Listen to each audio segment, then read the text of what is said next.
On January 5, 1943, American gunners watched something happen that their own manual said could not occur. The light cruiser USS Helena was 18 miles south of Cape Hunter, Guadalcanal, withdrawing from a bombardment of Japanese positions when 4 Aichi D-3A Val dive bombers broke away at wavetop height. They were already 2 miles out and opening the range fast. Standard doctrine said to conserve ammunition. At that distance, with a rolling ship and retreating targets, the chance of a direct 5-inch hit was close to zero, and every round fired was a round that would not be there for the next attack. Yet the shells being hauled into Helena's turrets that morning were different.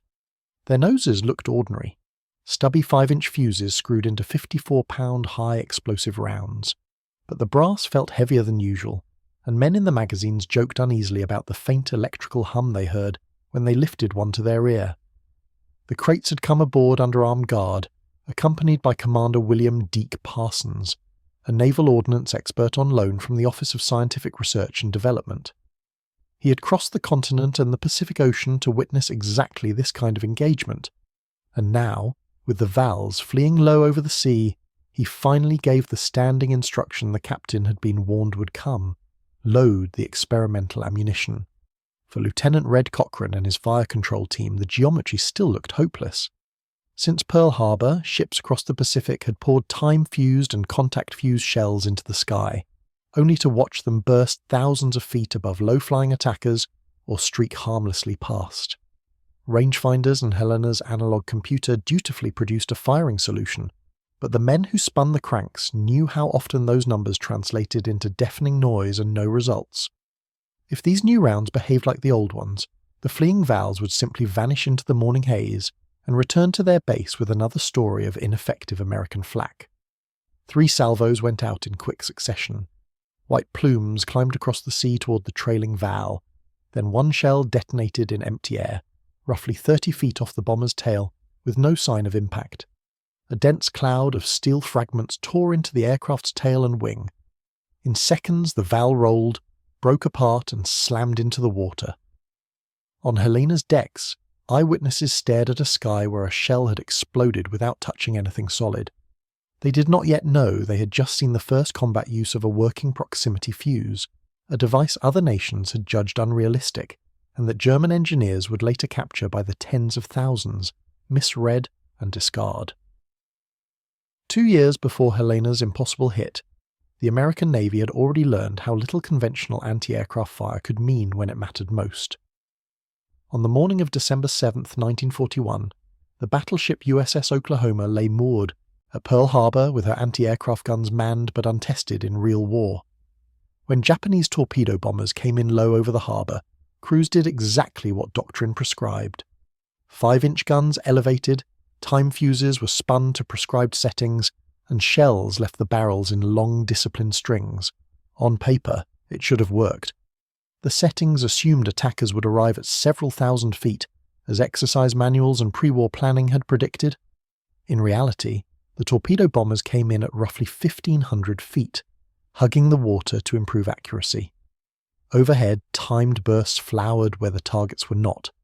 Below them, Oklahoma took hit after hit along her port side, rolled and capsized. More than 400 of her crew never escaped. The anti-aircraft gunners had followed procedures, yet their carefully prepared fire might as well have been aimed at empty sky. The pattern repeated itself in the opening months of the Pacific War.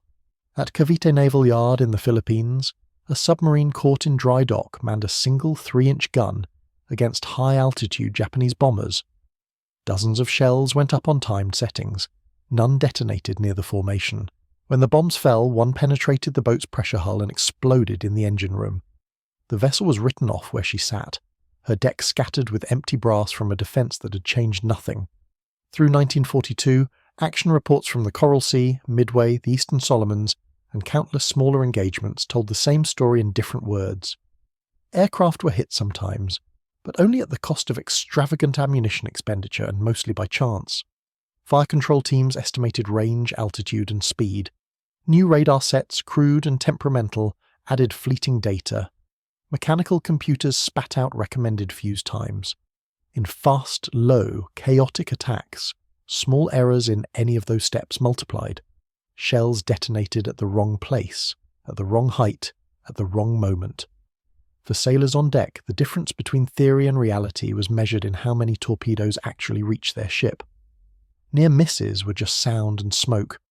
Casualty lists grew, and inside the Navy's technical branches a stark conclusion formed. As long as a shell exploded only on direct impact or at a single pre-chosen time, anti-aircraft fire would remain a blunt instrument. Somewhere, someone would have to find a way to make a shell decide for itself when it was close enough to kill. In Washington, far from the black smoke of burning ships, the Navy handed a problem to a scientist whose reputation rested on solving the unsolvable. Merle Tuve, a soft-spoken physicist at the Carnegie Institution, was already known for work on cosmic rays and high-energy instruments. Now, under the National Defense Research Committee, he was asked to make an artillery shell explode when it approached an aircraft, something no engineer in America, Britain or Germany had managed, despite years of attempts. The physics seemed unforgiving. A fuse small enough to fit inside a 5-inch projectile had to endure a launch that produced roughly 20,000 times the force of gravity in a fraction of a second, then survive a spin rate of nearly 25,000 revolutions per minute. Vacuum tubes, the fragile backbone of 1940s electronics, routinely shattered when dropped from a desk. Yet the fuse Tuve's team needed would have to endure forces normally reserved for destructive testing. The specifications read like a series of contradictions. The device needed a transmitter, receiver, antenna, battery and detonator, all inside a cavity smaller than a milk bottle. It had to detect a steel aircraft within about 30 feet, not so far that waves reflected from the ocean confused it, not so close that detonation came too late. It had to function in Pacific humidity and Aleutian cold with equal reliability. And because the Navy needed thousands of them, it had to be so simple, a factory worker could assemble it by hand under a magnifier for 8 hours at a time. Section T tackled one impossibility after another. Optical sensors failed the first cloudy night. Acoustic systems misread wind as engine tone. Early electromagnetic experiments were too easily fooled or too heavy to fly. The only idea that held up was the boldest. A tiny radio transmitter would continuously emit a signal, and the returning echo, shifted in frequency by the Doppler effect as the shell neared a metal target, would trigger the detonator at the perfect moment. On paper, it was elegant. In practice, it demanded that every component of a radio be shrunk, hardened, simplified, and redesigned from scratch. Meanwhile, in the Pacific, ships still fought with shells that burst too high, too late, or nowhere near the enemy. Each new casualty report added pressure. The longer the war dragged on, the clearer it became. Victory at sea might depend on whether Section T could turn theory into a fuse that could survive the violence of a gun barrel. And by mid-1942, the project was ready for its next and most brutal trial: mass production. If you're enjoying this documentary, please like the video and share it with fellow World War II enthusiasts. Hit subscribe as well. Your support really matters and keeps this channel moving forward. The proximity fuse that naval experts would later compare to radar and the atomic bomb did not begin on a battlefield. It began under fluorescent lamps, in factories wrapped with chain-link fencing and guarded doors. Once Section T produced a working prototype, the burden shifted to America's industrial giants, Sylvania, Crosley, RCA, General Electric, to transform laboratory miracles into something that thousands of workers could build with unerring consistency. The challenge was as much industrial as scientific. Vacuum tubes, the heart of the fuse, were notoriously fragile, each a delicate envelope of glass and filaments meant for radios on parlor shelves, not shells fired from 5-inch naval guns. Sylvania's engineers began by breaking hundreds on purpose. Tubes were hurled down steel chutes, slammed under centrifuges, and spun until their filaments tore apart. Slowly the designers found what survived: thicker glass, shorter filaments, redesigned supports angled to distribute the shock of firing. The result was something unheard of: a vacuum tube that could endure launch forces that would crush ordinary electronics into dust. In parallel, Section T developed a reserve battery, inert until the shell was fired. Only the launch's massive acceleration broke an internal vial, activating the electrolyte and powering the circuit for the few seconds needed to track a target, then dying harmlessly so that duds wouldn't remain armed on the ground. Assembly was its own kind of battlefield. Women, often in their first industrial jobs, worked shoulder to shoulder soldering tiny resistors, capacitors, and coils onto wafers no larger than a silver dollar. They signed secrecy agreements. Guards checked their pockets. No purses, no notebooks, no casual talk even at home. Many thought they were assembling parts for ordinary radios. Inspectors scrutinized every unit. A fuse that flickered once on a test bench was torn apart and traced to the worker responsible. Rejections were common. Perfection was mandatory. By mid-1942, crates labelled top secret began stacking up in guarded warehouses, each holding instruments more advanced than anything Germany or Japan had fielded. Yet none of it mattered until the fuses faced their true test, being rammed into a 5-inch shell, fired from a cruiser's gun, and surviving everything physics said should destroy them. That final trial was imminent, and the Navy chose a single ship to begin proving whether Section T's work had been worth the cost. The proving grounds for one of the most consequential weapons of the war were not a battlefield, but the grey waters of Chesapeake Bay. In August 1942, the cruiser USS Cleveland steamed into position for what most observers expected to be a cautious and methodical test series.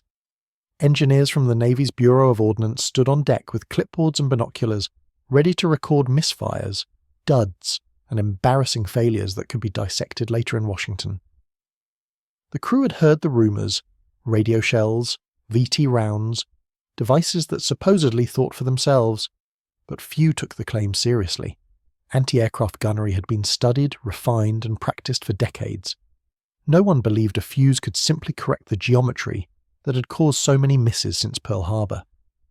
Over the bay, a single radio-controlled drone appeared, climbing into view like a fragile metal kite. It banked and turned as the ground operator tried to mimic a live pilot's evasive moves. Cleveland's 5-inch guns elevated. A round containing one of Section T's experimental fuses slid into the breach.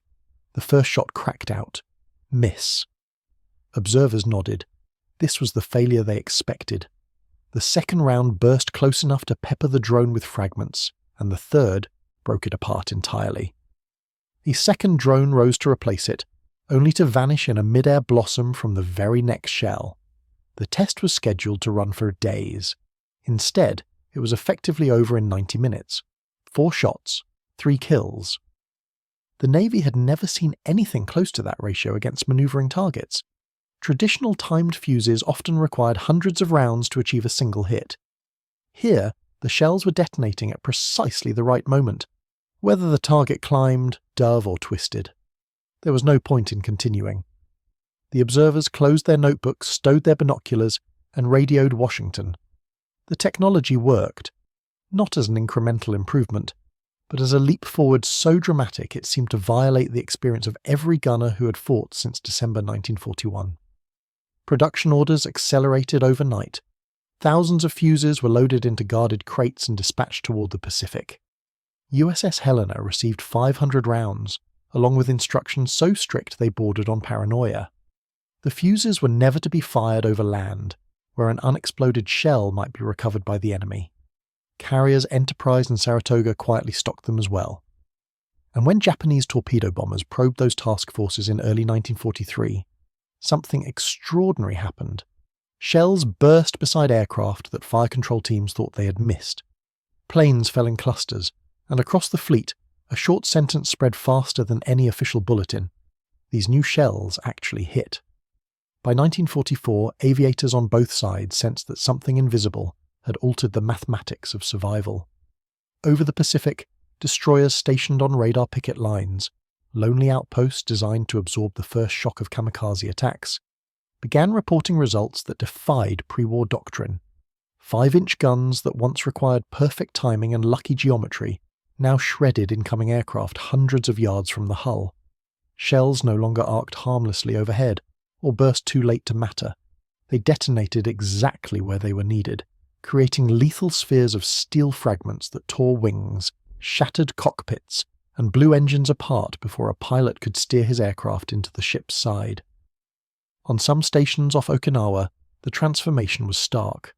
A single destroyer, cut off and engulfed in a 90-minute assault by more than 100 kamikazes, fired proximity-fused rounds so rapidly that paint blistered from the barrels and brass casings piled ankle-deep on the deck. Roughly 20 attackers fell to her 5-inch guns alone. Several still broke through and struck the ship, yet she remained afloat, barely, because the majority had been destroyed long before they could crash home. Afterward, analysts concluded that without VT fuses the vessel would have been sunk in the first half hour. Meanwhile, across the world in Europe, the same technology was quietly reshaping land warfare. During the Battle of the Bulge, in December 1944, American artillery units received instructions to begin loading proximity fuses for fire missions against German troops massing in forests and along frozen roads. For infantry, accustomed to diving into foxholes at the first whistle of incoming shells, the effect was shocking. Rounds now detonated 30 to 50 feet above the ground, spraying fragments downward in patterns that trenches, logs, and snow could not stop. Officers reported companies dissolving under a handful of salvos. Commanders described it as invisible steel rain. Farther west, British anti-aircraft batteries defending London confronted another problem entirely. The V-1 flying bomb, a pilotless missile that streaked toward the capital at nearly 400 miles per hour. Early interception rates were poor. Timed fuses simply couldn't catch a target that small and that fast. But once the British received American proximity fuses tuned for the V-1's narrow radar signature, the numbers flipped. By late summer 1944, coastal guns were destroying nearly 4 out of every 5 V-1s entering their zone. On some days, the success rate climbed even higher. To German launch crews, nothing seemed to have changed. To Londoners listening for the terrifying moment when a pulse jet engine sputtered and died overhead, everything had. And deep within German intelligence circles, reports of uncanny Allied accuracy began to accumulate, preludes to a discovery their own engineers refused to believe. By late 1944, German pilots and intelligence officers had begun submitting reports that didn't fit the mathematics taught in their own weapons schools. Luftwaffe flyers striking the Allied invasion fleet off Normandy swore that American flak was behaving in ways no timed fuse could explain. Bursts matching their altitude even as they dove or climbed, explosions that tracked their evasive turns with uncanny precision. Naval Command chalked it up to improved range-finding. Army analysts suggested more disciplined gunnery. But the pilots insisted. The shells were following them. Fragments recovered from shallow water near the invasion beaches only deepened the mystery. Technicians in German laboratories dismantled pieces of unsuccessful Allied airbursts and found circuitry unlike anything in their own arsenals. Miniature vacuum tubes, tiny coils, components that looked suspiciously like a radio receiver. Some engineers quietly wrote assessments suggesting the Allies had achieved what Germany's own research programs had failed to deliver: a functional radio proximity fuse.